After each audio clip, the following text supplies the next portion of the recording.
அஸ்ஸலாமு அலைக்கும் வரஹ்மத்துல்லாஹி தஆலா பரகாத்துஹு. அல்ஹம்துலில்லாஹி ரப்பில் ஆலமீன் வஸ்ஸலாத்து வஸ்ஸலாமு அலா ரசூலிஹி ஹாத்தமின் நபியீன் வ அலா ஆலிஹி தொய்யிபீன் வ ஸஹாபிஹி தாஹிரீன் வ மன் தபியஹும் இலா யௌமித்தீன். அம்மா பஅத்.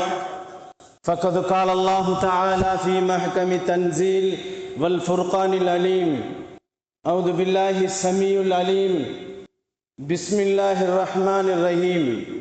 فمن الناس من يقول ربنا آتنا في الدنيا وما له في الآخرة من خلاق. صدق الله مولانا العليم. وقال نبينا صلى الله عليه وسلم الحج المبرور ليس له جزاء إلا الجنة. صدق الله مولانا العليم وصدق رسوله النبي الكريم ونحن على ذلك من الشاهدين والشاكرين والحمد لله رب العالمين. புகழ் அனைத்தும் இரட்சகன் அல்லாஹ்விற்கே உரித்தாகட்டும்.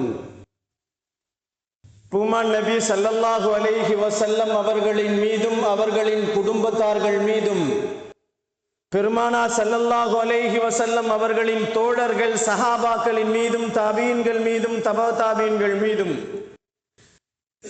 நல்லவர்கள் நாதாக்கள் உலகத்திலே வாழ்ந்து கொண்டிருக்கக்கூடிய முஃமினான முஸ்லிமான ஆண் பெண் இரு சாரார்கள் மீதும் குறிப்பாக உங்களின் மீதும் என் மீதும் அல்லாஹுவின் கருணையும் சாந்தியும் சமாதானமும் என்றென்றும் நின்று நிலவட்டுமாகுக. கண்ணியத்திற்குரியவர்களே, அல்லாஹுவின் நல்லடியார்களே, துல்ஹஜ்ஜுடைய மாதத்தினுடைய வெள்ளிக்கிழமையிலே நாம் அமர்ந்திருக்கிறோம். ஹஜ்ஜியை முடித்து ஹாஜிகள் எல்லாம்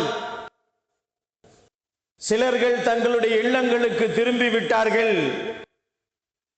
சிலர்கள் இன்னும் திரும்புவதற்கு தயாராக இருக்கிறார்கள். சிலர்கள் இன்னும் சில காலத்திற்கு பின்னால், சில நாட்களுக்கு பின்னால் திரும்பி வந்து விடுவார்கள்.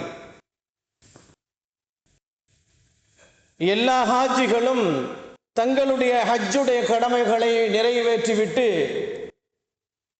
அன்று பிறந்த பாலகர்களை போன்று பாவங்கள் எல்லாம் மன்னிக்கப்பட்டவர்களாக மீண்டும் தன் தாயகம் திரும்புவதற்கு அவர்கள் படையெடுத்து வந்து கொண்டிருக்கின்ற இந்த நிலையிலே நாம் எந்த விஷயத்தை நாம் பார்க்க வேண்டிய அவசியம் இருக்கிறது என்று சொன்னால், ஹாஜிகள் ஹஜ்ஜுடைய கடமைகளை நிறைவேற்றியதற்கு பின்னால் அவர்கள் மீதமுள்ள காலங்களை எப்படி கடக்க வேண்டும், கடந்து செல்ல வேண்டும் என்பதை சிந்திப்பதற்காக வேண்டி இந்த கிழமையை, வெள்ளிக்கிழமையினுடைய நிலையை நம் அல்லாஹ்தால் ஆக்கி வைத்திருக்கின்றான். ஹாஜிகள் கடமைகளை தங்களுடைய வாழ்விலே, ஹஜ்ஜிலே நடந்த விஷயங்களை, தங்கள் வாழ்வின் நடந்து கொள்ள வேண்டிய மாற்றங்கள் என்ன என்பதை பற்றி சிந்திக்கின்ற நேரங்கள் இவை. ஹாஜிகளுடைய கவனத்திலே எடுத்து வைக்க வேண்டிய விஷயங்கள் நிறைய உள்ளது. ஹாஜிகள் சாதாரணமாக ஏதோ சடங்குகளை நாங்கள் நிறைவேற்றி விட்டோம், ஹஜ்ஜை முடித்து விட்டோம், அவ்வளவுதான், அப்பாடி முடிந்து விட்டது என்று நினைத்து கொண்டு அவர்கள் வீடு திரும்புவதற்கு இஸ்லாத்தில் அனுமதி இல்லை. ஹஜ் என்பது திரும்ப திரும்ப நாடுதல் என்ற அர்த்தம்.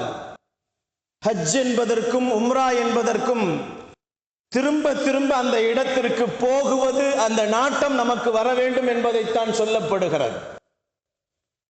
ஹஜ்ஜுக்கு சென்றதற்கு பின்னால் தம்முடைய வாழ்க்கையில் ஒரு மாற்றம் வர வேண்டும். பொதுவாகவே மனிதர்கள் மாற்றத்தை எதிர்பார்ப்பார்கள். கடந்த மாதங்களில் கூட நாம் மாற்றத்தை எதிர்பார்க்க வேண்டும் என்று தான் ஆட்சியையே மாற்றி அமைத்திருக்கிறோம். உண்மைதானே? மாற்றம் வேண்டும் என்று எதிர்பார்க்கக்கூடியவர்கள் அல்லாஹு ஜல்ல ஷானஹு தஆலா ஹாஜிகளும் தங்களுடைய ஹஜ்ஜுக்கு பின்னால் தங்களுடைய வாழ்க்கையில் மாற்றம் வர வேண்டும் என்பதை அல்லாஹ் எதிர்பார்க்கிறான். மாற்றம் என்பது அது நல்லதாக இருக்க வேண்டும். அந்த ஹாஜிகள் தங்களுடைய மாற்றத்திலே அக்கறை காட்ட வேண்டும். ஹாஜிகள் ஹஜ்ஜினுடைய கடமைகளை நிறைவேற்றி விட்டோம் என்ற நிம்மதியில் இருக்கக்கூடாது. நிறைவேற்றியதற்கு பின்னால் அதிலிருந்து அவர்களின் அமல்களின் தொடக்கங்கள், அவர்களின் பாவங்களிலிருந்து தடை செய்யப்பட்டவைகள், தடுக்கப்பட்டவைகள், இவைகளெல்லாம் அவர்கள் கவனம் செலுத்த வேண்டிய அவசியத்தில் இருக்கிறார்கள். ஆரம்பமாக ஹாஜிகளுக்கு நாம் சொல்லப்பட வேண்டியவைகளில் ஒன்று, தொழுகையிலே அவர்கள் கவனமாக இருக்க வேண்டும். இங்கிருந்து ஹாஜிகள் ஹஜ்ஜுக்கு போனவர்கள் ஹஜ்ஜுக்கு முன்னால், ஹஜ்ஜு செய்வதற்கு முன்னால் தொழாமல் இருந்திருப்பார்கள். அவர்கள் ஹஜ்ஜு செய்ததற்கு பின்னால் தொடர்ந்து தொழ வேண்டும். அவர்கள் மரணிக்கின்ற வரை, அவருடைய மரண காலங்கள் வரை அவருடைய தொழுகை நீட்டிக்கப்பட வேண்டும். அந்த தொழுகை கலா இல்லாமல் நீட்டிக்கப்பட வேண்டும் என்பதைத்தான் சொல்லப்படுகிறது. ஹஜ்ஜு பயணத்தை நாம் செய்துவிட்டோம் என்ற ஒரு சாதாரண ஒரு சுற்றுலா பயணத்தை போன்று நினைத்துவிடக் கூடாது. அதிலே நாம் கவனம் இருக்க வேண்டும். இபாதத்துக்களை தொடர்ந்து செய்ய வேண்டும். ஹாஜிகளுக்கு நபிகள் நாயகம் ஸல்லல்லாஹு அலைஹி வஸல்லம் சொல்லுவார்கள், ஹஜ்ஜில் மப்ரூர், ஏற்றுக்கொள்ளப்பட்டதற்கு, ஹஜ்ஜி ஏற்றுக்கொள்ளப்பட்டதற்கு பல அடையாளங்கள் இருக்கிறது. அந்த ஹாஜிகள் ஹஜ்ஜுக்கு போனதற்கு பின்னால் அவர்களின் அமல்களிலே அவர்கள் இஷ்கோடு இருப்பார்கள். அமல்களிலே மிகவும் பாபந்தியாக இருப்பார்கள். அமல்களிலே அவர்கள் எந்த குறையும் இல்லாமல் நடத்தி கொள்வார்கள் என்பதை நபிகள் நாயகம் ஸல்லல்லாஹு அலைஹி வஸல்லம் சொல்லுவார்கள். காலங்கள் கடமையாக்கப்பட்ட அனைத்து தொழுகையையும் அவர்கள் கலா செய்யாமல் இருந்து கொள்ள வேண்டும். படியே தவறிய முறைகளில் ஏதாவது அவர்களுக்கு தொழுகைகள், கடமையான தொழுகைகள் தவறிவிட்டால் உடனடியாக அதை கலா செய்து விட வேண்டும் என்பதையும் இஸ்லாம் நமக்கு வலியுறுத்தி சொல்லுகிறது. ஹஜ் என்ற வார்த்தை திரும்ப திரும்ப இறைவனின் இல்லத்தை நாடுவது என்ற அர்த்தம். அந்த அர்த்தத்திலே இருக்கக்கூடிய ஹாஜிகள் தாங்கள் அங்கிருந்து திரும்பி வந்ததற்கு பின்னால் ஹாஜிகளுடைய உள்ளங்கள் எல்லாம் மக்காவிலும் மதீனாவிலும் தான் இருக்கும். மக்காவிற்கு எப்பொழுது மீண்டும் செல்வோம், மதீனாவிற்கு எப்பொழுது மீண்டும் செல்வோம் என்ற ஒரு ஆதங்கத்தில் தான் ஹாஜிகள் இருந்து கொண்டிருப்பார்கள். அது எல்லா ஹாஜிகளுக்கும் அல்லாஹ் கொடுக்கின்ற மிகப்பெரிய பாக்கியம். மக்காவை பற்றி அல்லாஹ் கூறுகின்ற நேரத்தில் அல்லாஹ் திருவசனத்திலே சொல்லுவான், வஜஅல்னல் பைத மஸாபத்தல் லின்னாஸ் வ அம்னா என்று சொல்லுவார். மக்காவை பார்த்து அல்லாஹ் சொல்லுகின்ற நேரத்திலே அந்த மக்கா இருக்கிறது அல்லவா, பைத்துல்லா இருக்கிறது அல்லவா, மஸாபத்தல் லின்னாஸ், மனிதர்களை திரும்ப திரும்ப அழைக்கக்கூடிய இடம். மனிதர்கள் திரும்ப திரும்ப திரும்ப அந்த இடத்திற்கு, அந்த இல்லத்திற்கு சென்று வரக்கூடிய இடம். அதை அப்படி ஆக்கி இருக்கிறேன் என்று சொல்லுகிறான். அந்த இடத்திற்கு யார் செல்லுகிறார்களோ அம்னா, நிம்மதி பெறுவார்கள் என்று சொல்லுகிறார். கண்ணியமானவர்களே, திரும்ப திரும்ப செல்லக்கூடிய அந்த மக்காவின் வீட்டை அல்லாஹ் மனிதர்களுக்கு ஆக்கி வைத்திருக்கிறேன் என்று சொல்லுகிறார். எனவே ஹாஜிகள் எல்லோருமே தங்களுடைய உள்ளங்களிலே மக்காவின் மீதும் மதீனாவின் மீதும் நினைவுகள் நிறைந்தவர்களாகவே அந்த ஊரை விட்டு திரும்பி வருவார்கள். அந்த நினைவோடு வரக்கூடியவர்கள் அங்கே நிகழ்ந்த அனைத்து நிகழ்வுகளையும் தங்கள் வாழ்க்கையிலே முழுமையாக கொண்டு வர வேண்டும். அதுதான் அவர்களின் ஹஜ்ஜை கபூலாகியதற்கு அடையாளம் என்று சொன்னார்கள். முடிந்து விட்டது அப்பாடி என்று இருந்துவிடக் கூடாது என்பதைத்தான் இஸ்லாம் நமக்கு சொல்லி காட்டுகிறது. அந்த புனித இடங்களை பிரிந்ததின், அந்த ஹாஜிகள் புனிதமான இடங்களை விட்டு பிரிந்ததின் அவர்களுக்கு வருத்தங்கள் இருக்க வேண்டும்.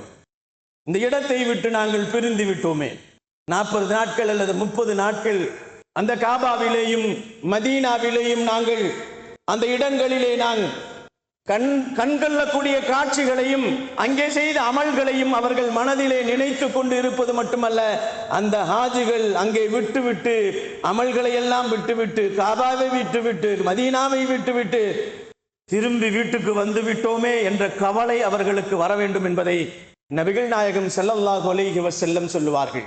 யாருக்கு இந்த கவலை இருக்கிறதோ அவர்களுடைய ஹஜ் ஏற்றுக்கொள்ளப்பட்ட ஹஜ் என்று சொல்லப்படுகிறது. கண்ணியமானவர்களே, அல்லாஹ்வின் நல்லடியார்களே, இந்த சிந்தனைகள் அனைத்தும் வர வேண்டும். அங்கிருந்து வரக்கூடிய ஹாஜிகளை பார்த்து நாம் என்ன சொல்ல வேண்டும் என்பதை பற்றியும் பெருமானார் நமக்கு சொல்லித் தருவார்கள். ஹாஜிகள் ஹஜ்ஜிலிருந்து வந்து நம்மை சந்திக்கின்ற நேரத்தில் அல்லது ஹாஜிகளை நாம் சந்திக்கின்ற நேரத்திலே அவர்களுக்கு சில துஆக்களை நாம் செய்ய வேண்டும் என்பதை நபிகள் நாயகம் ஸல்லல்லாஹு அலைஹி வஸல்லம் அவர்கள் நமக்கு கற்றுத் தந்திருக்கிறார்கள். கப்பில் அல்லாஹ் ஹஜ்ஜக கஃபர தம்பக ஃபஅக்லஃப நிஃபாகக என்று சொல்ல வேண்டும் என்று பெருமானார் ஸல்லல்லாஹு அலைஹி வஸல்லம் சொன்னார்கள். அரபியில் சொல்ல தெரியவில்லை என்று சொன்னால் தமிழிலே சொல்லுங்கள். அல்லாஹ் உங்களின் ஹஜ்ஜை ஏற்றுக்கொள்ளட்டும். இரண்டாவதாக, உங்களுடைய பாவங்களை அல்லாஹ் மன்னிக்கட்டும். நீங்கள் ஹஜ்ஜுக்காக செலவு செய்த உங்களுடைய செலவினங்களை அல்லாஹ் இரட்டிப்பாக ஆகட்டும் என்ற துஆவை எந்த ஹாஜிகளை நீங்கள் சந்திக்கின்றீர்களோ அந்த ஹாஜிகளிடத்திலே துஆவை நீங்கள் அவர்களுக்கு சொல்லி முசாபஹா செய்ய வேண்டும் என்பதை நபிகள் நாயகம் ஸல்லல்லாஹு அலைஹி வஸல்லம் நமக்கு சொல்லித் தருவார்கள். ஹாஜிகள் எல்லாம் யோசிக்க வேண்டும். நாம் ஹஜ்ஜி கடமையை நிறைவேற்றியதற்கு பிறகு நம்மிடத்தில் என்ன மாற்றம் இருக்கிறது? ஹாஜிகள் ஹஜ்ஜிக்கு போய்விட்டதற்கு பின்னால், போய் வந்ததற்கு பின்னால் அவர்களிடத்தில் ஒரு மாற்றம் வேண்டும், மாற்றம் இருக்க வேண்டும். அது ஏமாற்றமாக இருக்கக்கூடாது. இன்றைக்கு மாற்றங்கள் என்று மாற்றப்பட்டு விட்டு பெரும் ஏமாற்றத்தில் தான் நாம் இருந்து கொண்டிருப்பதை கொஞ்சம் யோசித்து பார்க்க வேண்டிய ஒரு சூழலில் இருக்கிறோம். நபிகள் நாயகம் ஸல்லல்லாஹு அலைஹி வஸல்லம் சொன்னார்கள், ஹஜ்ஜுக்கு போய்விட்டு வந்த ஹாஜிகளிடத்தில் மாற்றங்கள் நிறைய இருக்க வேண்டும். நபிகள் நாயகம் ஸல்லல்லாஹு அலைஹி வஸல்லம் அவர்கள் அந்த மாற்றங்கள் எப்படி இருக்க வேண்டும் என்பதை பெருமான் ஸல்லல்லாஹு அலைஹி வஸல்லம் அவர்கள் இரண்டு விஷயங்களிலே நமக்கு சொல்லித் தருவார்கள். ஹாஜிகள் எப்பொழுதும் அல்லாஹ்விடத்திலே ஹஜ்ஜை முடித்ததிலிருந்து அவர்கள் வாழ்க்கை முடியும் வரை, ஹாஜிகள் எல்லாம் ஹஜ்ஜை முடித்ததிலிருந்து அவர்கள் மௌத்தாகும் வரை இரண்டு துஆக்களை கேட்க வேண்டும் என்பதை நபிகள் நாயகம் ஸல்லல்லாஹு அலைஹி வஸல்லம் ஹஜ்ஜுக்கு சென்ற ஹாஜிகளுக்கு சொல்லுவார்கள். பெருமான் ஸல்லல்லாஹு அலைஹி வஸல்லம், யா அல்லாஹ், என்னுடைய ஹஜ்ஜை நீ ஏற்றுக்கொள்வாயாக. அவர் மௌத்தாகு வரையும் கேட்க வேண்டும் என்று சொல்லப்படுகிறது. என் ஹஜ்ஜை நீ ஏற்றுக்கொள்வாயாக, நான் ஹஜ்ஜில செய்த எல்லா அமல்களையும் நீ கபூல் செய்து கொள்வாயாக, என் ஹஜ்ஜை மக்பூலாக்குவாயாக, மப்ரூராக ஆக்குவாயாக என்று ஹாஜிகள் கேட்க வேண்டும். இரண்டாவது, யா அல்லாஹ், உன் இல்லத்திற்கு நான் திரும்ப திரும்ப ஹஜ்ஜி செய்ய வர வேண்டும். இந்த இரண்டு துஆக்களை ஹாஜிகள் ஹஜ்ஜை முடித்து வந்ததிலிருந்து அவர்கள் மரணிக்கின்ற காலங்கள் வரை இதை கேட்டுக்கொண்டே இருக்க வேண்டும் என்பதை நபிகள் நாயகம் ஸல்லல்லாஹு அலைஹி வஸல்லம் நமக்கு சொல்லித் தருவார்கள். இறைநேசர்கள் எல்லாம் இந்த துஆக்களை தான் கேட்டார்கள். அதனால் தான் அவர்கள் ஹஜ்ஜத்துல் விதா, அந்த ஹஜ்ஜத் தவாஃபுல் விதாவிலே, யா அல்லாஹ், என்னுடைய ஹஜ்ஜை ஏற்றுக்கொள், திரும்ப திரும்ப இந்த காபாவுக்கு வர வேண்டும் என்ற துஆவை கேட்டதால் தான் இறைநேசர்கள் நிறைய பேர்கள் நிறைய ஹஜ்ஜிகளை நிறைவேற்றி இருக்கிறார்கள். நபிகள் நாயகம் ஸல்லல்லாஹு அலைஹி வஸல்லம் அவர்களின் பேர குழந்தை ஹசன் ரலியல்லாஹு அவர்கள் 70 ஹஜ்ஜிகள் செய்திருக்கிறார்கள். அதுவும் நடந்தே செய்திருக்கிறார்கள். கண்ணியமானவர்களே, அல்லாஹ்வின் நல்லடியார்களே, ஹஜ்ஜி செய்யக்கூடியவர்களுடைய நிலைமைகள் இப்படி இருக்க வேண்டும் என்பதை நபிகள் நாயகம் ஸல்லல்லாஹு அலைஹி வஸல்லம் சொல்லிவிட்டு, அந்த ஹாஜிகள் ஊருக்கு வந்ததற்கு பின்னால் தங்கள் நடைமுறைகளை, தங்களின் வாழ்க்கை ஸ்டைல்களை மாற்றிக்கொள்ள வேண்டும் என்பதையும் நபிகள் நாயகம் ஸல்லல்லாஹு அலைஹி வஸல்லம் அவர்கள் சொன்னார்கள். லைஃப் ஸ்டைலையே மாற்ற வேண்டும் என்பதாக பெருமானார் சொன்னார்கள். ஏனென்று சொன்னால், ஹஜ்ஜிலே நாம் அணிகின்ற ஆடை இஹ்ராமுடைய ஆடை, ஹராம். அந்த ஆடையை உடுத்தி விட்டால் ஹலாலான விஷயங்கள் எல்லாம் ஹராமாக்கப்படும். சில நாட்கள், சில மணி நேரங்கள் என்று நபிகள் நாயகம் ஸல்லல்லாஹு அலைஹி வஸல்லம் அவர்கள் சொல்லுவார்கள். ஹராம், இஹ்ராம் தடுத்து வைத்துக் கொள்ளுதல்.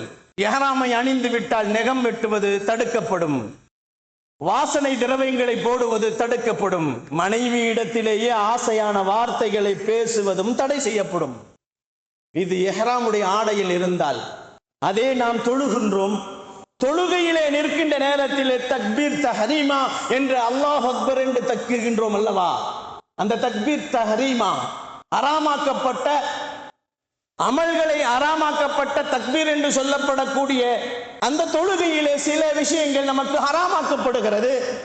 தொழுகையில் நிற்கும் பொழுது பேசுவது ஹராம், தொழுகை தக்பீர் கட்டிவிட்டால் குடிப்பது ஹராம், தொழுகையை தக்பீர் கட்டிவிட்டால் சாப்பிடுவது ஹராம், சலாமுக்கு பதில் சொல்வது ஹராம், சலாம் சொல்வது ஹராம்.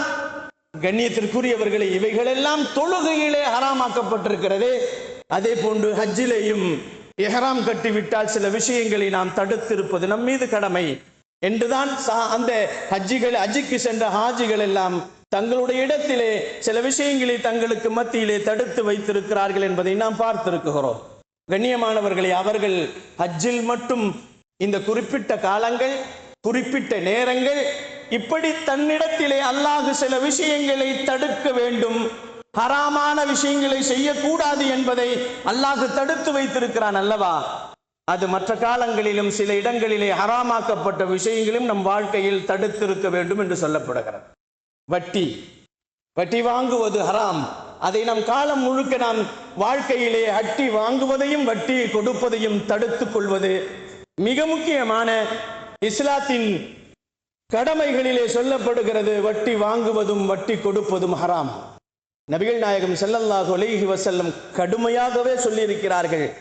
வட்டி வாங்கக்கூடியவன், வட்டி கொடுக்கக்கூடியவன், வட்டிக்காக வேண்டி சாட்சி கையெழுத்து போட்டவன் எல்லோரும் குற்றவாளிகள் என்பதாக நபிகள் நாயகம் ஸல்லல்லாஹு அலைஹி வஸல்லம் சொன்னது மட்டுமல்ல, வட்டியை ஒரு முறை சாப்பிடுவதால் தன் தாயிடத்தில் 70 முறைகள் விபச்சாரம் செய்ததற்குண்டான பாவங்கள் எழுதப்படுகிறது என்பதை மிக கொடூரமான எச்சரிக்கையோடு பெருமானார் ஸல்லல்லாஹு அலைஹி வஸல்லம் வட்டியை பற்றி சொல்லியிருக்கிறார்கள். வீண் விரயங்களை தவிர்த்துக் கொள்ளுங்கள். ஹஜ்ஜுக்கு சென்ற ஹாஜிகளை பார்த்து அல்லாஹ் சொல்லுகிறான், ஹஜ்ஜிலே வீண் விரயங்களை தவிர்த்துக் கொள்வதை போன்று நீங்கள் ஹஜ்ஜுக்கு பின்னாலும் உங்களுடைய வாழ்க்கையிலே வீண் விரயங்களை நீங்கள் தவிர்த்துக் கொள்ளுங்கள். இன்றைக்கு நம்முடைய சூழ்நிலைகள் எப்படி இருக்கிறது என்று சொன்னால், திருமணங்கள் நிக்காகுகளிலே பார்க்கின்ற நேரத்திலே நாம் செய்கின்ற வீண் விரயங்கள், நிறைய பேர்கள் சாப்பிடும் அளவிற்கு வீண் விரயங்களை செய்து அநீதமாக அநியாயமாக செலவுகளை காசுகளை கொண்டு போய் கொட்டி பாவங்களை சம்பாதிப்பதற்குண்டான ஒரு சூழல்கள் நம்மிடத்தில் பரவலாக இருந்து கொண்டிருப்பதை நாம் பார்த்து கொண்டுதான் இருக்கிறோம். கண்ணியமானவர்களே, அல்லாஹ்வின் நல்லடியார்களே, பத்திரிகை அடிப்பதிலேயே வீண் விரயங்கள். பத்திரிகை அடிப்பது மட்டுமல்ல, பந்தி பரிமாறுகின்ற அந்த பந்தியிலே இருக்கக்கூடிய நிலையில் கூட நிறைய வீண் விரயங்கள். அதே போன்று திருமண மண்டபங்களை பிடிப்பதிலே வீண் விரயங்கள், அதிலே அதற்காக வேண்டி ஜோடனைகள் செய்கின்ற நிறைய விஷயங்களிலே வீண் விரயங்களை நாம் செய்து கொண்டுதானே இருக்கிறோம். நபிகள் நாயகம் ஸல்லல்லாஹு அலைஹி வஸல்லம் அவர்கள் நமக்கு சொல்லுவார்கள், ஹஜ்ஜுக்கு சென்று விட்டு வரக்கூடிய ஹாஜிகளிடத்திலே காலம் முழுக்க எவைகள் எல்லாம் ஹராமாக்கப்படுகிறதோ அதையும் அவர்கள் காலம் முழுக்க தவிர்த்திருக்க வேண்டும் என்பதை நபிகள் நாயகம் ஸல்லல்லாஹு அலைஹி வஸல்லம் நமக்கு சொல்லி காட்டுவார்கள். கண்ணியமானவர்களே, லஞ்சம் வாங்குவது கொடுப்பது ஹராம். அது ஹாஜிகளாக இருந்தாலும் சரி, ஹாஜிகள் அல்லாதவர்களாக இருந்தாலும். ஆனால் ஒரு ஹஜ்ஜை செய்தவர்கள், ஹஜ்ஜுக்காக வேண்டி போய்விட்டு தன் கடமைகளை முடித்தவர்கள், அதற்கு பின்னால் அவர்கள் லஞ்சம் வாங்கக்கூடியவர்களாக இருப்பார்களே ஆனால் அவர்களின் ஹஜ்ஜி ஏற்றுக்கொள்ளப்படவில்லை என்பதை நபிகள் நாயகம் ஸல்லல்லாஹு அலைஹி வஸல்லம் நமக்கு சொல்லி காட்டுவார்கள். கண்ணியமானவர்களே, இவைகளை ஹாஜிகளிலிருந்து வாழ்க்கையிலே, தங்களுடைய வாழ்க்கையிலே எதையெல்லாம் தவிர்ந்து வாழ வேண்டும் என்ற பட்டியல்களை நபிகள் நாயகம் ஸல்லல்லாஹு அலைஹி வஸல்லம் நமக்கு கொடுத்திருக்கிறார்களோ, அல்லாஹ் நம் மீது எதை ஹராமாக்கி இருக்கிறானோ அந்த விஷயங்களை எல்லாம் நம் நல்ல முறையிலே வாழ்க்கையில் கொண்டு வரக்கூடிய கடப்பாடிலே இருக்க வேண்டிய அவசியத்தில் இருக்கிறது. கண்ணியமானவர்களே, அல்லாஹ்வின் நல்லடியார்களே, நபி ஸல்லல்லாஹு அலைஹி வஸல்லம் அவர்கள் நமக்கு சொல்வார்கள், ஹாஜிகள் மக்கா மதீனா 2 ஸ்தலங்களையும் போய் சந்தித்தார்கள். 2 ஸ்தலங்களில் தங்கினார்கள். 2 இடங்களிலேயும் அவர்கள் தூங்கினார்கள், உறங்கினார்கள், சாப்பிட்டார்கள். அவர்கள் பல நாட்கள் அங்கே தங்கி இருந்தார்கள். புனித தலங்கள். அந்த இடத்தை விட்டு பிரிந்து வருகின்ற நேரத்தில் அந்த புனித இடங்களை விட்டு பிரிகிறோமே என்ற அவர்களின் கவலைகள் உள்ளே வர வேண்டும் என்று மட்டுமல்லாமல், அங்கே என்ன நடந்த நிகழ்வுகள் என்ன என்பதை கொஞ்சம் சிந்தித்து வரலாறுகளை நாம் பார்த்து அதன் வரலாற்றுகளின் அடிப்படையிலே வாழ்க்கையை அமைத்துக் கொள்ள வேண்டும் என்பதையும் சொன்னார்கள். மக்காவிலே அல்லாஹு ஜல்ல ஷானஹு தஆலா நபிகள் நாயகம் ஸல்லல்லாஹு அலைஹி வஸல்லம் அவர்களுக்கு சில இடங்களிலே குர்ஆனுடைய வசனங்களை, வஹிகளை இறக்கி இருக்கிறான். மதீனாவிலே சில இடங்களிலே அல்லாஹ் குர்ஆனுடைய வசனங்களை இறை தூதர் நபி ஸல்லல்லாஹு அலைஹி வஸல்லம் அவர்களுக்கு இறக்கி இருக்கிறான். பொதுவாக சொல்லப்படுகிறது என்னவென்று சொன்னால், நபிகள் நாயகம் ஸல்லல்லாஹு அலைஹி வஸல்லம் அவர்கள் ஹிஜ்ரத்திற்கு முன்னால் இறங்கியதற்கு மக்கி என்று சொல்லப்படும் ஹிஜ்ரத்திற்கு முன்னால் இறங்கிய வசனங்களுக்கு மக்கி என்று சொல்லப்படும், ஹிஜ்ரத்திற்கு பின்னால் இறங்கியவைகளுக்கு மதனி என்பதாக சொல்லப்படும். மக்காவிலேயும் மதீனாவிலும் அல்லாஹ்வின் வசனங்கள், திருவசனங்கள் பெருமானாருக்கு வஹியாக இறக்கப்பட்ட இந்த இடங்களை நாம் பார்க்கிறோம். மக்காவில் இறங்கப்பட்ட வசனங்கள் மொத்தம் 86 வசனங்கள், சூறாக்கள் இறங்கி இருக்கிறது என்பதாக சொல்லப்படுகிறது. மக்காவிலே 86 சூறாக்கள் இறங்கி இருக்கிறது, மதீனாவிலே 28 சூறாக்கள் இறங்கி இருக்கிறது என்பதாக வரலாறுகளிலே இறக்கப்படுகிறது. அந்த இறங்கிய இடங்களை போய் சஹாபிகள் சந்திக்கிறார்கள். இக்ரா பிஸ்மி ரப்பிக்கல்லதீ கலக், குறிப்பிட்ட இந்த வசனம் நபிகள் நாயகம் ஸல்லல்லாஹு அலைஹி வஸல்லம் அவர்களுக்கு வஹி இறங்குகின்ற அந்த மலையிலே பெருமானார் ஸல்லல்லாஹு அலைஹி வஸல்லம் அவர்களை ஜிப்ரீல் அலைஹிஸ்ஸலாம் கட்டிப்பிடித்து இக்ரா பிஸ்மி ரப்பிக்கல்லதீ கலக் என்று சொன்ன வசனம் இறங்கியதல்லவா, அந்த இடங்களுக்கெல்லாம் ஹாஜிகள் போயிருப்பார்கள். அந்த இடங்களிலே ஹாஜிகள் போனது மட்டுமல்ல, அந்த ஜபல் நூர் என்ற இடத்திலே ஹாஜிகள் மேலே ஏறி இறங்குவார்கள்.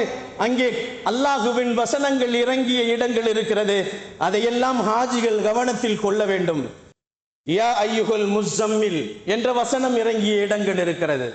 யா ஐயுகல் முத்தஸ்ஸிர் என்று இறங்கிய வசனங்கள் எல்லாம் மக்காவிலும் மதீனாவிலும் இறங்கப்பட்ட வசனங்கள் அங்கே இருக்கிறது. அந்த இடங்களை எல்லாம் ஹாஜிகள் போய் பார்த்திருப்பார்கள். எந்தெந்த இடங்களில் எந்தெந்த வசனங்கள் இறங்கியதோ அந்தந்த வசனங்கள் இறங்கிய நினைவுகள் அங்கே வர வேண்டும். அவர்கள் அந்த நினைவிலேயே தங்களுடைய வாழ்க்கை முழுக்க தங்களுடைய வாழ்க்கையை அமைத்துக் கொள்ள வேண்டும் என்று நபிகள் நாயகம் ஸல்லல்லாஹு அலைஹி வஸல்லம் சொல்லுவார்கள். முதல் பள்ளிவாசல் என்று சொல்லப்படக்கூடிய மஸ்ஜிதே குபாவை பற்றி அல்லாஹ் குர்ஆனிலே சொல்லும் பொழுது ல மஸ்ஜிதுன் அஸ்ஸஸ் அல தக்வா என்று சொல்லுவான். உஸ்ஸிஸ அல தக்வா, ல மஸ்ஜிதுன் உஸ்ஸிஸ அல தக்வா. நாம் அல்லாஹுவின் தக்வாவின் அடிப்படையிலே மஸ்ஜிதை உருவாக்கினோம் என்று அல்லாஹ் குர்ஆனிலே சொல்லக்கூடிய அந்த மஸ்ஜிதே குபா என்று சொல்லப்படுகிறது. அந்த இடத்திற்கு ஹாஜிகள் செல்லுவார்கள். அங்கே போய் 2 ரக்காத்துகள் தொழுகுவார்கள். அவர்கள் உள்ளங்களிலே வரும் இந்த முதல் மஸ்ஜிதிலே வந்து தொழுவதற்கு அல்லாஹ் எனக்கு நசீபை கொடுத்த அந்த ரப்பை அல்லாஹ் மீண்டும் அந்த இடத்திற்கு வருவதற்குண்டான தௌஃபீக்கை செய்ய வேண்டும் என்ற ஆதங்கத்தோடு ஹாஜிகள் இருக்க வேண்டும். அது மட்டுமல்ல, நபிகள் நாயகம் ஸல்லல்லாஹு அலைஹி வஸல்லம் இப்பொழுது துயில் கொண்டிருக்கக்கூடிய மஸ்ஜிதுன் நபவியை பற்றி அல்லாஹ் குர்ஆனிலே சொல்லுகின்ற நேரத்தில் அந்த இடங்களிலே பல நேரங்கள் பல வஹிகள் இறங்கி இருக்கிறது என்பதாக சொல்லப்படுகிறது. கண்ணியமானவர்களே, பெருமானார் ஸல்லல்லாஹு அலைஹி வஸல்லம் அவர்களின் அடக்கஸ்தலத்திற்கு பின்னால் அஸ்ஹாபு சுஃபா என்று சொல்லப்படக்கூடிய திண்ணை தோழர்கள் உட்கார்ந்து படித்த அந்த பள்ளிக்கூடம் இன்னும் இருக்கிறது. ஹஜ்ஜுக்கு சென்றவர்கள் அதை பார்த்து விட்டு அந்த மதரசாவிலே கொஞ்ச நேரம் உட்கார்ந்து விட்டு வந்திருப்பார்கள். அவர்கள் அந்த நினைவை காலங்கள் முழுக்க நினைவாக மாற்ற வேண்டும் என்பதைத்தான் நபிகள் நாயகம் ஸல்லல்லாஹு அலைஹி வஸல்லம் நமக்கு சொல்லுவார்கள். ஹாஜிகளுக்கு நாம் சொல்ல வேண்டிய சில விஷயங்களிலே மிக முக்கியமாக சொல்லப்படுகிறது. வணக்கங்களுக்கு பின்னால் கவலைப்பட வேண்டும். யாராக இருந்தாலும் சரி, ஹாஜிகளாக இருந்தாலும் சரி, ஹாஜி அல்லாதவர்களாக இருந்தாலும் சரி, தொழுகையாளிகளாக இருந்தாலும் சரி, ஒரு அமலை செய்து விட்டால் அதற்கு பின்னால் கவலைப்பட வேண்டும்.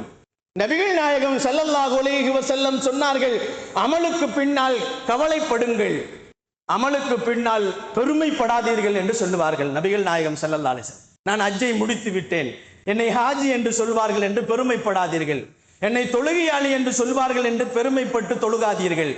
ஒரு தொழுகையை நீங்கள் நிறைவேற்றி விட்டால், ஒரு நோன்பை நீங்கள் நிறைவேற்றி விட்டால், ஜகாத்தை நிறைவேற்றி விட்டால், கடமைகளை நிறைவேற்றி விட்டால் அதற்கு பின்னால் கவலைப்படுங்கள். இந்த கடமை ஏற்றுக்கொள்ளப்படுமா? நான் செய்த தொழுகை, நான் தொழுத தொழுகை, நான் கொடுத்த ஜகாத், நான் செய்த ஹஜ் ஏற்றுக்கொள்ளப்படுமா என்ற கவலையில் இருங்கள் என்பதாக ஹாஜிகளை பார்த்து நபிகள் நாயகம் ஸல்லல்லாஹு அலைஹி வஸல்லம் சொல்லுவார்கள், ஒரு மனிதன் அமல் செய்ததற்கு பின்னால் கவலைப்பட வேண்டும், அமல் செய்ததற்கு பின்னால் பெருமைப்படக்கூடாது என்று நபிகள் நாயகம் ஸல்லல்லாஹு அலைஹி வஸல்லம் சொன்னார்கள். நல்லவர்கள் எப்பொழுதுமே அமல் செய்ததற்கு பின்னால் கவலைப்படுவார்கள் என்பதை அல்லாஹ் திருவசனங்களிலே சொல்லுவார். வல்லதீன யதவஃபூன மா ஆது குலூபஹும் வஜ்லா என்று சொல்லுவார். நல்லவர்கள் அமல்களை செய்ததற்கு பின்னால் அவருடைய உள்ளங்கள் கவலைப்படும். என் அமல் ஏற்றுக்கொள்ளப்பட்டதா, என் ஹஜ் ஏற்றுக்கொள்ளப்பட்டதா, என் தொழுகை ஏற்றுக்கொள்ளப்பட்டதா, என்னுடைய நோன்புகள் ஏற்றுக்கொள்ளப்பட்டதா, என்னுடைய குர்பானிகள் ஏற்றுக்கொள்ளப்பட்டதா எத்தனை அமல்கள் இருக்கிறதோ அத்துணை அமல்கள் செய்ததற்கு பின்னாலும் அது என்னிடத்திலிருந்து அல்லாஹ்விடத்தில் ஏற்றுக்கொள்ளப்பட்டு விட்டதா என்ற கவலை வர வேண்டும் என்பதை அல்லாஹ் சொல்லுகிறான். இது நல்லவர்களின் பழக்கம் என்று சொல்லுகிறான். அன்பிற்கினியவர்களே, அல்லாஹ்வின் நல்லடியார்களே, செய்வதெல்லாம் செய்துவிட்டு அல்லாஹுவை பயப்படுவதா? இந்த வசனம் இறங்கியவுடன் சஹாபாக்கள் சிலர்கள் வந்து பெருமானார் அவர்களிடத்தில் இந்த வசனத்திற்கு என்ன விளக்கம் என்று கேட்டார்கள். அல்லாஹ் சொல்லுகிறான், வல்லதீன யூதூன மா அதௌ குலூபுஹும் வஜிலா, செய்யக்கூடிய அமல்களை செய்து விட்டவர்கள் கவலைப்படுவார்கள் என்று சொன்ன உடனே சஹாபாக்கள் சிலர்கள் இப்படி நம்மை போன்று சிந்தித்தார்கள். ஒரு மனிதன் திருடிவிட்டு அவன் செய்த திருட்டு செயலை செய்துவிட்டு அவன் கவலைப்பட்டால் போதுமா என்று வந்து கேட்டார்கள். இந்த ஆயத்திற்கு இதுதானே அர்த்தம் என்று கேட்கின்ற நேரத்திலே நபிகள் நாயகம் ஸல்லல்லாஹு அலைஹி வஸல்லம் அவர்கள் சொன்னார்கள், நல்லமல்களை செய்துவிட்டு ஒரு மனிதன் கவலைப்பட வேண்டும் என்று சொன்னார்கள். கண்ணியமானவர்களே, அல்லாஹ்வின் நல்லடியார்களே, நபிகள் நாயகம் ஸல்லல்லாஹு அலைஹி வஸல்லம் அவர்கள் நமக்கு சொல்லி தருவார்கள், நோன்பு வைத்து விட்டு அல்லாஹுவை பயப்படுங்கள், ஹஜ்ஜி செய்து விட்டு அல்லாஹுவை பயப்படுங்கள். ஹஜ்ஜி செய்து விட்டு யார் அல்லாஹுவை பயப்படவில்லையோ, தன் வாழ்க்கையை மாற்றிக்கொள்ளவில்லையோ, அவர்களின் ஹஜ்ஜி மக்பூலாக ஆக முடியாது, மப்ரூராக ஆக முடியாது, நல்லோர்களின் பட்டியலில் அவர்கள் நிற்க மாட்டார்கள் என்பதை நபிகள் நாயகம் ஸல்லல்லாஹு அலைஹி வஸல்லம் நமக்கு சொன்னார்கள். குர்ஆன் இறங்கிய இடங்களுக்காக வேண்டி சென்ற ஹாஜிகள் எல்லாம் அங்கே போய் வந்து விட்டோம் என்று அவர்கள் தாந்தோண்டித்தனமாக இருக்கக்கூடாது. நமக்காக வேண்டி இறங்கிய அந்த குர்ஆனை ஒரு முறையாவது ஹஜ்ஜிலே ஓதி இருக்க வேண்டும். அதை ஓதியவர்கள் அதனுடைய அமல்படி தன்னுடைய வாழ்க்கையை முழுக்க அவர்கள் அதை கொண்டு வர வேண்டும் என்பதைத்தான் சொன்னார்கள். ஹஜ் என்பது வெறும் சுற்றுலா இல்லை, சுற்றுலாவிற்காக வேண்டி போகக்கூடியவைகள் அல்ல. அது ஒவ்வொரு ஹாஜிகளுக்கும் அல்லாஹு ஜல்ல ஷானஹு தஆலா ஒவ்வொரு முஸ்லிமானவர்களுக்கும் கடமையான உடனே அதை செய்ய வேண்டியது அவர்களின் கடமைகளில் 5வது கடமை என்று சொல்லப்படுகிறது. நபிகள் நாயகம் ஸல்லல்லாஹு அலைஹி வஸல்லம் அவர்கள் சொல்லுவார்கள், ஹாஜிகள் எல்லாம் நபிமார்கள் வாழ்ந்த இடங்களுக்கு சென்று வந்திருக்கிறார்கள். மதீனாவில் மக்காவிலே நபிமார்கள் வாழ்ந்திருக்கிறார்கள். நபிமார்கள் வணக்க ஸ்தலங்களாக இருக்கிறது. அந்த இடங்களுக்கு போய்விட்டு வந்தார்கள். வந்ததற்கு பின்னால் நபிமார்களின் குடும்பங்களை போன்று தங்களுடைய குடும்பங்களை மாற்றிக்கொள்ள வேண்டும் என்பதை நபிகள் நாயகம் ஸல்லல்லாஹு அலைஹி வஸல்லம் நமக்கு சொல்லி காட்டுவார்கள். நபிமார்களுக்கு கொடுக்கப்பட்ட சோதனைகளை எல்லாம் தங்களுடைய வாழ்க்கையிலே நினைத்து பார்க்க வேண்டும் என்பதையும் அல்லாஹ் சொல்லுவான். இத்பிதலா இப்ராஹிம் ரப்புஹு பிகலிமாத்தின் ஃபதம்மஹுன்ன. அல்லாஹ் சொல்லுவான், இப்ராஹிம் அலைஹிஸ்ஸலாம் அவர்களுக்கு பல சோதனைகளை நாம் கொடுத்தோம். அல்லாஹ் சொல்லுவான், 30 கட்டங்களாக பல சோதனைகளை அல்லாஹ் இப்ராஹிம் அலைஹிஸ்ஸலாம் அவர்களுக்கு கொடுத்திருந்தான். 30 கட்டங்களாக அதை 3 விதங்களாக அல்லாஹ் கொடுத்திருக்கிறான். அதிலே மொத்தம் 30 கட்டளைகளை அல்லாஹ் சொல்லுகிறான் இப்ராஹிம் அலைஹிஸ்ஸலாம் அவர்களுக்கு. அதை 10 கட்டளைகளை ஒரு ஆயத்திலே சொல்லுகிறான். இன்னொரு 10 கட்டளைகளை இன்னொரு ஆயத்திலே அல்லாஹ் சொல்லுவான். இன்னொரு 10 கட்டளைகளை அல்லாஹ் இன்னொரு ஆயத்திலே சொல்லி இது போன்ற வாழ்க்கையை தங்களுடைய வாழ்க்கைகளாக மாற்றிக்கொள்ள வேண்டும் என்பதை நபிகள் நாயகம் ஸல்லல்லாஹு அலைஹி வஸல்லம் நமக்கு சொல்லி காட்டினார்கள். கண்ணியமானவர்களே, அல்லாஹ்வின் நல்லடியார்களே, இப்ராஹிம் அலைஹிஸ்ஸலாம் அவர்களுடைய வாழ்க்கையிலே அல்லாஹு ஜல்ல ஷானஹு தஆலா மக்காவிலே நடந்த நிகழ்வுகளை எல்லாம் நீண்ட பட்டியலிடுவான். ஆனால் நபிகள் நாயகம் ஸல்லல்லாஹு அலைஹி வஸல்லம் சொல்லுவார்கள், அந்த மதீனாவிலேயும் மக்காவிலேயும் சென்று வரக்கூடிய ஹாஜிகளுடைய நினைவிலே வர வேண்டும். மதீனாவில் தான் நபிகள் நாயகம் ஸல்லல்லாஹு அலைஹி வஸல்லம் அவர்களின் பல்கள் ஷஹீதாக்கப்பட்ட இடங்கள். அந்த இடத்திற்கு சென்றிருப்பார்கள். நபி ஸல்லல்லாஹு அலைஹி வஸல்லம் அவர்களின் காலத்திலே சுமையா ரலியல்லாஹு அவர்கள் ஷஹீதாக்கப்பட்ட இடங்களுக்கு போயிருப்பார்கள். நபி ஸல்லல்லாஹு அலைஹி வஸல்லம் காலத்திலே வாழ்ந்த அம்மார் ரலியல்லாஹு, ஹப்பாப் ரலியல்லாஹு அவர்கள் எல்லாம் ஷஹீதாக்கப்பட்ட இடங்களுக்கு சென்றிருப்பார்கள். நபிமார்கள் ஹிஜ்ரத் செய்த இடங்களுக்கு சென்று வந்திருப்பார்கள். பத்ரு போர்க்களங்களை சந்தித்திருப்பார்கள், உகது போர்க்களங்களை சந்தித்திருப்பார்கள், ஹுனைனை சந்தித்திருப்பார்கள், அகல் போர்க்களங்களை சந்தித்திருப்பார்கள். இப்படி சஹாபாக்களுடைய நபி ஸல்லல்லாஹு அலைஹி வஸல்லம் வாழ்க்கை நடைமுறைகள் வணக்க ஸ்தலங்களை எல்லாம் ஹாஜிகள் சந்தித்து விட்டு வெறுமனே அவர்கள் சுற்றுலாவாக நினைத்து தங்களுடைய வாழ்க்கையை மீதியை கடக்க கூடாது. மீதி வாழ்க்கை நபி ஸல்லல்லாஹு அலைஹி வஸல்லம் அவர்கள் சொல்லிக் கொடுத்த, மக்காவிலே அவர்கள் கண்டுகொண்ட, மக்காவிலே கடமையாக்கப்பட்ட அந்த கடமைகளை எல்லாம் முழுமையாக நிறைவேற்றிவிட்டு தங்களுடைய வாழ்க்கையை முழுமையாக அதை தியாகத்தின் பக்கம் கொண்டு வர வேண்டும் என்பதைத்தான் இந்த இஸ்லாமும் நபி ஸல்லல்லாஹு அலைஹி வஸல்லம் அவர்களும் நமக்கு சொல்லி காட்டுகிறார்கள். அன்பிற்கினியவர்களே, அல்லாஹ் நல்லடியார்களே, யாரெல்லாம் இந்த வருடம் ஹஜ்ஜிற்காக வேண்டி புறப்பட்டு ஹஜ்ஜை முடித்து மீண்டும் திரும்பி அன்று பிறந்த பாலகனை போன்று வருகிறார்களோ அவர்களின் ஹஜ்ஜிகளை அல்லாஹ் மக்பூலாக ஆக்கி அருள வேண்டும். யாரெல்லாம் ஹஜ்ஜி செய்யவில்லையோ அவர்களெல்லாம் வருங்காலங்களிலே ஹஜ்ஜி செய்யக்கூடிய பாக்கியங்களை அல்லாஹ் நல்க வேண்டும். யாரெல்லாம் ஹஜ்ஜி செய்தார்களோ திரும்ப திரும்ப அந்த ஹஜ்ஜை செய்யக்கூடிய பாக்கியங்களை அல்லாஹ் நம் அனைவர்களுக்கும் நகழ வேண்டும். அல்லாஹு ஜல்ல ஷானஹு தஆலா நபி ஸல்லல்லாஹு அலைஹி வஸல்லம் அவர்களை காலம் முழுக்க கண்டு கனவிலேயும் நினைவிலேயும் கண்டு கிடைக்கின்ற பாக்கியங்களையும் ஜியாரத்தை பெறக்கூடிய பாக்கியங்களையும் அவர்கள் தங்களுடைய மறுமையிலே ஷஃபாத்தை பெறக்கூடிய பாக்கியங்களையும் வாழும் காலங்கள் எல்லாம் களிமாவோடு வாழ்ந்து களிமாவோடு நடந்து களிமாவோடு மடியக்கூடிய நல்ல பாக்கியசாலிகளாக அல்லாஹ் என்னையும் என்னுடைய குடும்பத்தாரையும் உங்களையும் உங்களுடைய குடும்பத்தாரையும் அல்லாஹ் ஆக்கி அருள்வானாக. வாஹிரு தாவானா வனில் ஹம்துலில்லாஹி ரப்பில் ஆலமீன். அஸ்ஸலாமு அலைக்கும் வரஹ்மத்துல்லாஹி தஆலா பரகாத்துஹு.